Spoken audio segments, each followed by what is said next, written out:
Iceberg tier lists. I think just about every person on the internet has heard of them at this point. And just about every single fandom, community, movie, and video game series has some sort of iceberg tier list that somebody's done. But when I was doing research to consider doing a Tekken Iceberg video, I only saw one video that was relevant, and it was from a very old tier list that I'm not even using. So for what used to be my main channel before this one became my main channel, I did an iceberg video on Escape from Tarkov, a game that I was currently playing, and while I had tons of fun creating the video and I was planning on doing it again, revised this year, I don't really like the game that much anymore. I don't like the way the developers are taking it, and I just don't want to make that, you know? But I can't just not make a video for Halloween. It feels weird not doing it. So that's how I decided that I'm going to create a Tekken Iceberg Explained video. Now, while the nature of Tekken isn't very scary per se, and the content of the iceberg is more about obscure little mysteries or things that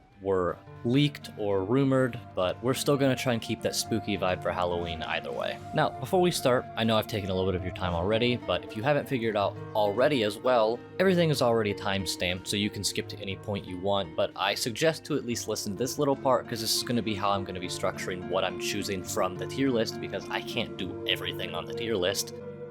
First thing, I'll only be taking 5 from each layer. I'll probably do 6 from layer 3 and 4 since they're significantly larger, and then also only take 4 from the last 2 since there are only 4. My choices of what I'll be picking are going to be solely based on what sounds interesting before any research has been done. If for some reason anything is super boring, I'll just cut it and do another take of a different one, but for the time being, everything that I see that seems interesting should be able to perfectly fit well enough into this video. And that's just about it with the rules.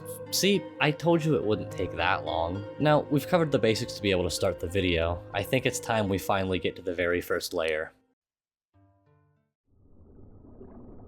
Layer 1. Clear skies.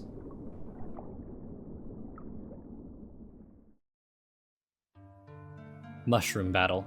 Mushroom Battle refers to a game mode that was limited to the Tekken Tag 2 Wii U edition specifically, and pretty much just gonna read from the description of Tekken Wiki here. In Mushroom Battle, all battles are fought solo. Many kinds of mushrooms will appear on the stages, and characters can obtain the mushrooms by touching them. These mushrooms can greatly influence the outcome of battle. Mushrooms and stars from the Mario series will appear regularly, causing different effects to any fighter that picks them up. And then you have things like the Super Mushroom increases the fighter's size by 1 level, Mega increases the size to its maximum, Poison decreases the fighter's size by 1 level and lowers stamina slightly, and then the Golden Mushroom increases the fighter's speed for a fixed period of time. It's a neat little game mode that is locked behind the Wii U edition, which many people didn't have, so a lot of people probably didn't really know about it. Funko Pops. This is just referring to a line of Funko Pops from the Tekken franchise that I actually didn't even realize existed. And that's just about it. I mean, this is the clear sky section. I can't expect anything too crazy. This one is a very funny one to have on the surface level of this clear skies level, is button mashing. I'm going to assume that this just relates to the fact that most people who know about any of these kinds of things have ever touched Tekken maybe once or twice and just wanted to mash some buttons with some friends, which there's nothing wrong with that whatsoever. But if you're only playing casually, you can't really expect anybody else to know anything as this list goes down, so it's an interesting little thing to add to the iceberg at the top. Heihachi and Yoshimitsu in Soul Calibur. So for those of you who don't know, Soul Calibur 2 actually featured Heihachi Mishima, and Yoshimitsu has been in every single installment of Soul Calibur to date. After doing a little research, it seems that Namco, before they were Bandai Namco, when they were growing an old franchise called Soul Edge into what we now know as Soul Calibur. And they just assumed that the most logical solution would to be make a crossover and obviously add the one character from Tekken that already uses a sword. And it seems like from there the rest was just history. This one's right on the line between 1 and 2, but it looks like it sits a little more towards 1, so we're gonna add this one, and that one being Tekken Mobile. So yeah, it was a very interesting thing researching this. The game did have a mobile port that featured a lot of the original characters that we all know and love, and also new characters. Specifically, Isaac, Rodeo, Ruby, Tiger Miyagi, I'm sorry if I pronounced that wrong, I probably am, and Yu, which I am probably also mispronouncing. However, all of these new characters were extremely generic, and there wasn't really anything to write home about. In fact, they were so generic that people dug into some of the data on these characters when the game released and found just generic names for these characters, like Punk and Enemy 1, and other things like that. So it didn't seem like it was that very popular because it also got discontinued and isn't a thing anymore, which sucks because personally for me, being able to have a Tekken on the go would be kind of cool, honestly. Being able to just pop open my phone and play a game or two of Tekken, that's neat. Layer 2. The tip of the iceberg. King is a Tiger Mask references the fact that, well, King is a Tiger Mask reference. Tiger Mask is a Japanese manga that had an original run of 1968 to 1971, and features a professional wrestler that uses, well, a tiger mask as his main mask for wrestling. But it's unclear where exactly Bandai Namco got the idea for King, as there was also a professional Japanese pro wrestler named Tiger Mask who was also inspired by the manga. So it's unclear if they were inspired by the wrestler, the manga, or possibly both. And another little fun fact to add on for you guys, King was also inspired by a real-life Mexican wrestler named Fray Tormenta, a Catholic priest who became a masked wrestler in order to support an orphanage, very much like King in the actual game. So look at that, King's just a whole wad of references altogether, isn't he? KO Dr. B in Tekken Bowl. Yeah, apparently it was possible to knock out Dr. Bosconovich in Tag 1 bowling. Even though he wasn't in the game, it seems that he actually appears to the left of the pins with a bunch of the other Tekken Force members. And the really interesting thing about this too is it's not just a little Easter egg, there's actually an achievement on PlayStation for knocking him out with the bowling ball. Tag 1's one of my favorite games, and I've played Tekken Bowl a couple of times, and I didn't even realize that he was in the game, let alone that you could knock him out playing Tekken Bowl, so that's a really cool little thing. Leo's gender. Honestly, this one should have probably been closer to the top because I think just about anybody who's ever looked at Leo has sat there and gone, what the hell is Leo? It was eventually officially confirmed that Leo is a female. However, that hasn't stopped typos in-game, on the wiki, and even very well-known players misgendering or misreferring or not really understanding what in the world Leo is. And because the nature of controversy when bringing up genders and such, I do have to state that I don't care whatever Leo is. I am more than happy if Leo is a female, a male, if Leo is a trans man, if Leo is a trans female. I don't care. I don't care what pronouns they use, and really it doesn't matter. It's not my business, and it's a character in a video game. They're cool as hell, I love their design, and they got cool moves. And that's really all it needs to be, really, and I think Harada agrees as well. And that's kind of why it's been left ambiguous, is because, as Harada has said many times, what is Leo? Well, Leo is Leo. Nintendo's costumes in Tekken Tag 2 just refers to the fact that on the Wii U version of Tekken Tag 2, you could have different Nintendo costumes from very popular Nintendo games. It was just a little thing that they did, and there's a couple of other things that they have as well that I'll probably not include just because I think we have enough of the Nintendo grasp idea. So if you see anything else on the tier list that's like, oh, that's Nintendo, it's a very, very good chance that it is almost 100% from Tag 2 Wii U edition. So moving on to the next one. Bruce's Chickens. Bruce's Chickens refers to the fact that in Tekken 6 and Tag 2, Bruce has the ability to summon chicks and chickens. Because of chickening the technique, it's very difficult to find anything by googling Tekken Bruce Chicken besides a couple of forums. And from what it seems, Bruce just really likes chickens. His ending, apparently, he's lifting up a car and saving a chicken. And apparently in Tekken 6 he had a cosmetic item that were pants that allowed him to summon chickens, I guess? Like I said, it's something along the lines of that, and it's kind of hard to find any information on this because everything's lost to time. So if any of you want to boot up your Tekken 6 copy for your PS3 or your emulator and see what the hell they are talking about, be my guest, because I don't know too much. Unlocking Devil in Tekken 1. So while it wasn't an actual character and just a costume, it's a neat little thing. Apparently in the arcade version and the PlayStation version, when you're booting up the game, you have the ability to play Galaga. And while you're playing Galaga, if you can win 8 levels without missing a single enemy, you can actually unlock the Devil skin. Very small little thing that I could imagine not a lot of people did when they were younger, but let me know in the comment section down below if you or any of your friends knew about this when you were younger and ever got around to doing it. Golden True Ogre. Golden True Ogre refers to the fact that I believe in Tekken 2, for the AI battles, there's a possibility that you can come across Golden True Ogre. And because True Ogre is already in the game as a playable character, they wanted to make a version of True Ogre that seemed a little more boss-like, and that's pretty much what Gold Ogre was. Some of his moves were swapped around to make him seem more boss-like, and the AI was ramped up significantly on the difficulty level as well. Which, if I know anything about old Tekken AI, I can only imagine how much fun that character was to fight. Layer 3. Beneath the Water.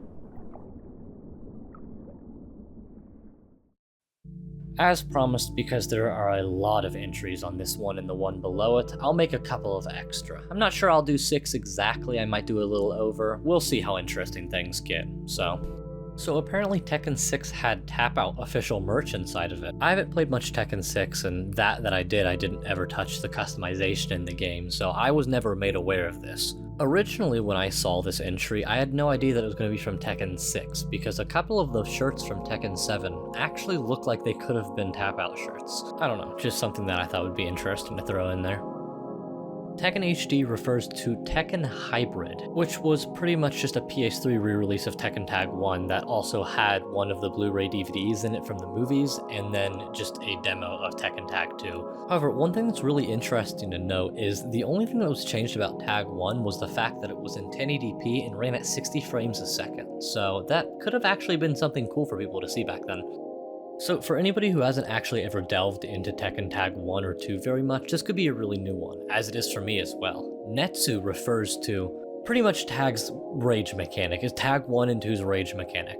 If the active player you were using took just enough damage, it would cause the one that you weren't using to go into what they would call Netsu, which basically means that their health bar would start blinking red, you would tap them in, and then for 10 seconds they would have increased damage. I don't think speed or anything else like that got added as well, I believe it was just damage, however, somebody in the comment section who's more knowledgeable just double check me. So Kazuya and Devil tag out in Tekken Tag 1 is a very, very funny one to me because this is one that I experienced myself. Basically, when you choose Kazuya and Devil both in the same tag team, instead of running back and forth, Kazuya would pretty much just do his Tekken 7 Devil transformation, and then Devil would just do it but reversed instead.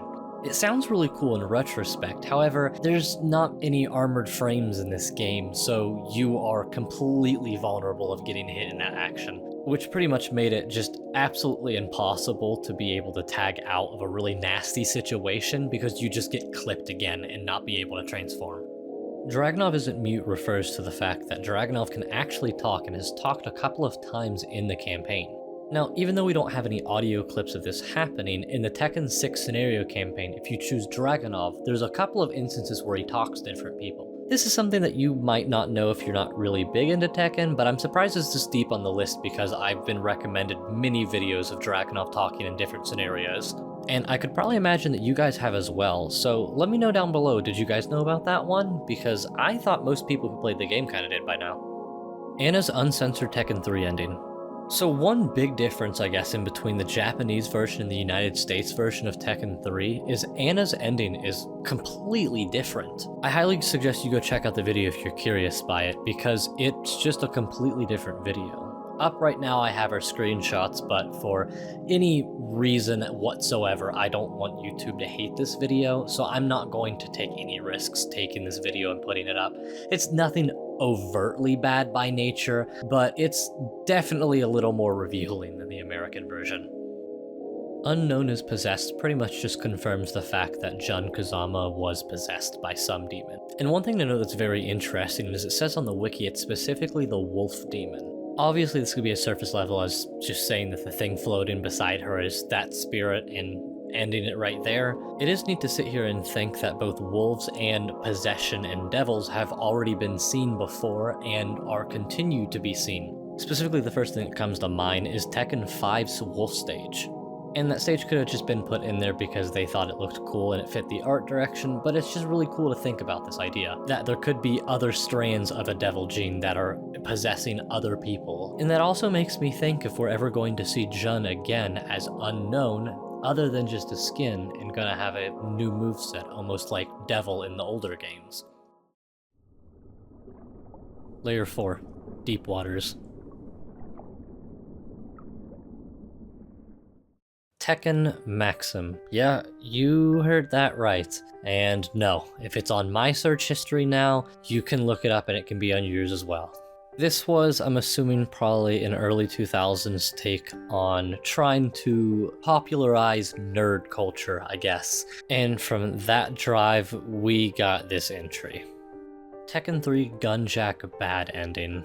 Now, I'm not a big Jack fan, so I don't even know if there's a good ending to this, but I watched the bad ending, and yeah, it's bad, that's for sure.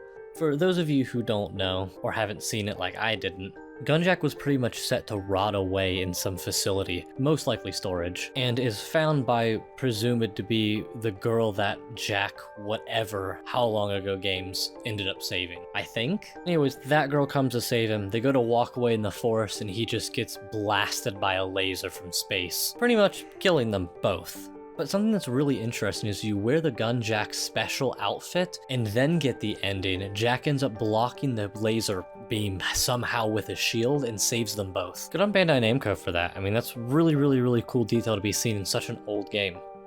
Dean Earwicker was the name that Steve Fox was actually supposed to be given before he was added.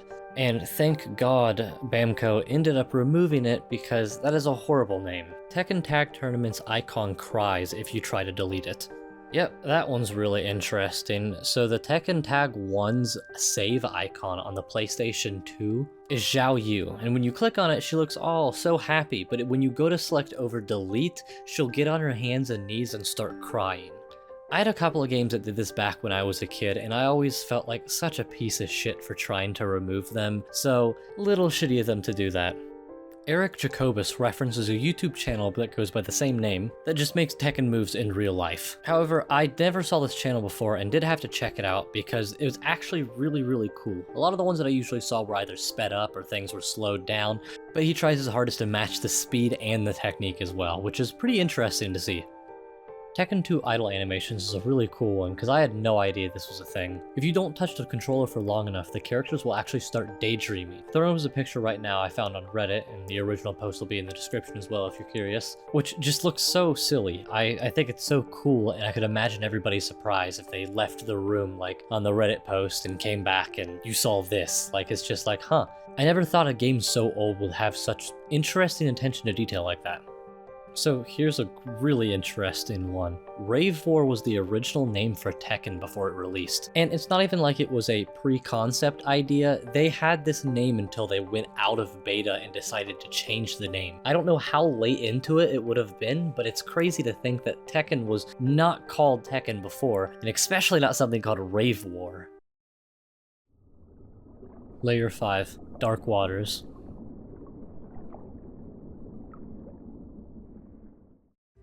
Red Hot Chili Pepper are a part of Tekken Force. At the end of one of the stages in Tekken Force mode, the 4 final enemies that you fight are all the 4 names of the band members of Red Hot Chili Peppers. And while it might seem kind of weird and coincidental, the band themselves stated they were huge fans of the game, and even sometimes rocking merchandise on stage while they're playing. Tekken 2 Kazumi Easter egg. So yeah, on Tekken 2 Heihachi's stage, if you go to a certain point on it, you can actually find Kazumi's name that she had carved into the temple. This is a really cool Easter egg because it really shows how much depth they already planned on showing in their game, when they were already showing characters' names that we hadn't heard of or didn't know who they were up to that point. At least to my knowledge. Now, it could have been shown somewhere in one of the endings, and it could be somewhere in a manual that I've never been able to get my hands on. So, if I'm wrong on that, let me know in the comment section down below, guys. Kazuya knockoff in whatever that is, I have no idea how to pronounce that. So apparently this was another 3D Bandai Namco fighting game that I feel like I could make an entire tier on its own of.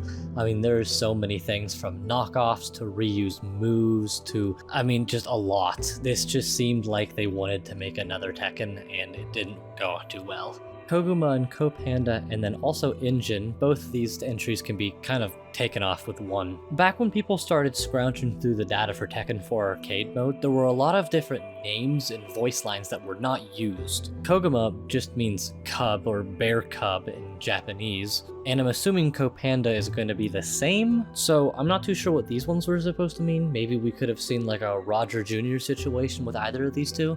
An engine we don't really know too much about, honestly. Just about the only thing we know is that it was probably supposed to be another type of Mokujin, but honestly besides that there's not really much more that we can know about this one.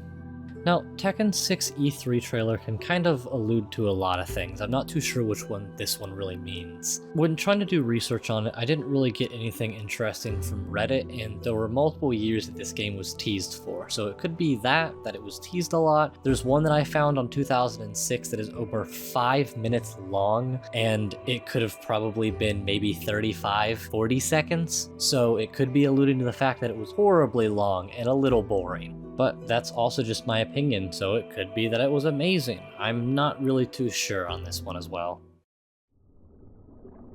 Layer 6, the bottom of the iceberg. Epic Battle trading cards just as a reference to the fact that there was an actual trading card game for Tekken originally. And the coolest thing is you can still find packs pretty affordable right now.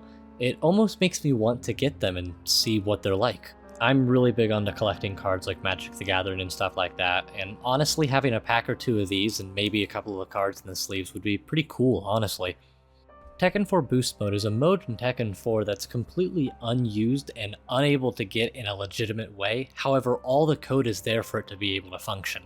It's pretty self-explanatory. Boost Mode pretty much makes the characters extremely fast and you can fly around the place and don't have to you pretty much have Gmod no clip, but it's pretty funny.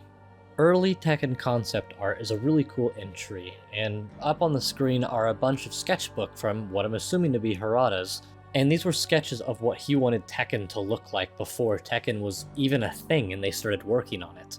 And I really like how wild and crazy everything is. It was very clear that they wanted this to be just silly as shit from the get-go, and I gotta respect it. Tekken 4 Tournament Special Edition was a special limited run print of the Tekken 4 disc copies, and there's absolutely nothing different in the games. It's just a unique cover art on the box and a unique disc, and that's it. It says on the box that they have limited runs, but I'm unsure of how rare this actually is, as I've already found a couple of copies on eBay. Zombie Bride was a scrapped character that originally had the idea of being placed in Tekken 3. However, because they thought the idea of making a zombie character would be difficult for the game, it was just scrapped completely. Later on, however, they did think about doing it again for Tekken 6 and making it, Miguel's dead sister. Yeah, you could probably imagine why that one didn't go through. Layer 7, below the iceberg.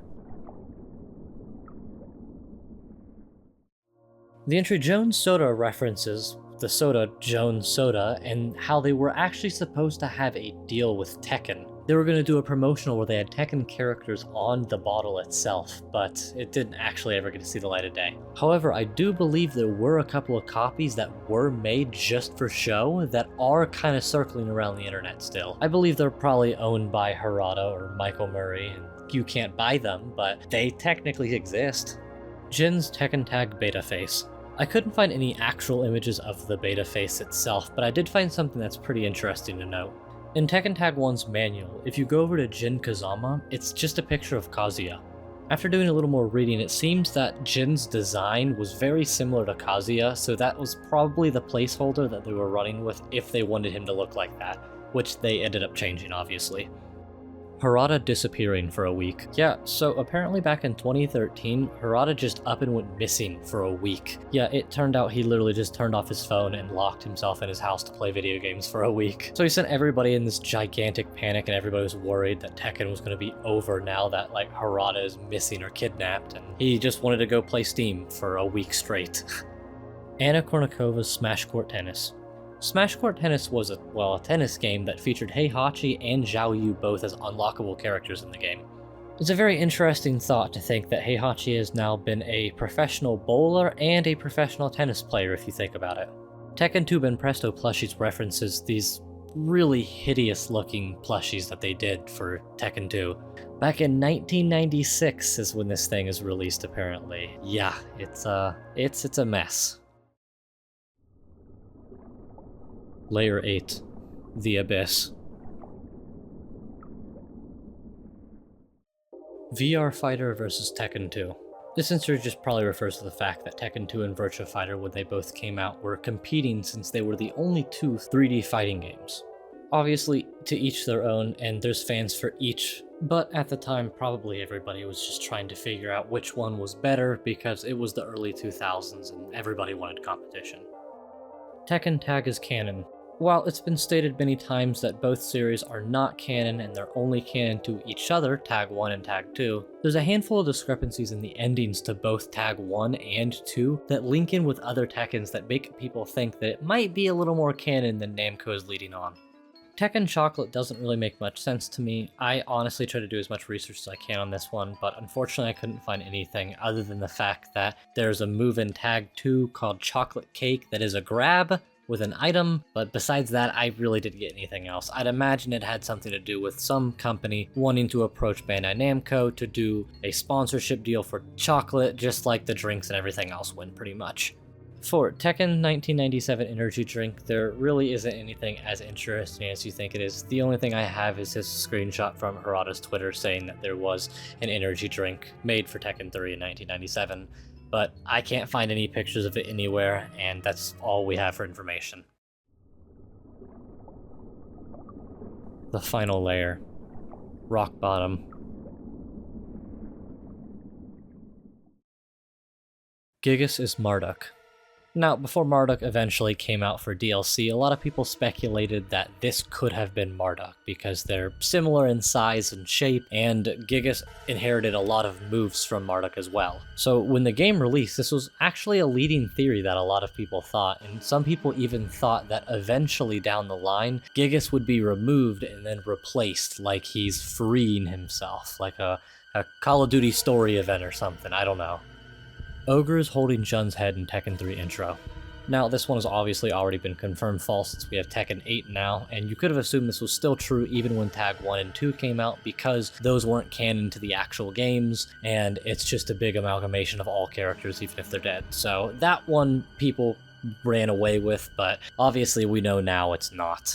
However, a more likely possibility of who it could be is probably the original King's Head, since he was killed by Ogre, and 3 was when he got replaced. Street Fighter X Tekken is canon. Now, this one is most likely because Akuma is in Tekken 7. People are assuming since this is the second time that Tekken and Street Fighter characters have seen each other, technically third if you want to get into Project X Zone, but that's a completely another story. It makes it seem a lot more likely that this is canon and somewhere in the same universe or in the same timeline, per se.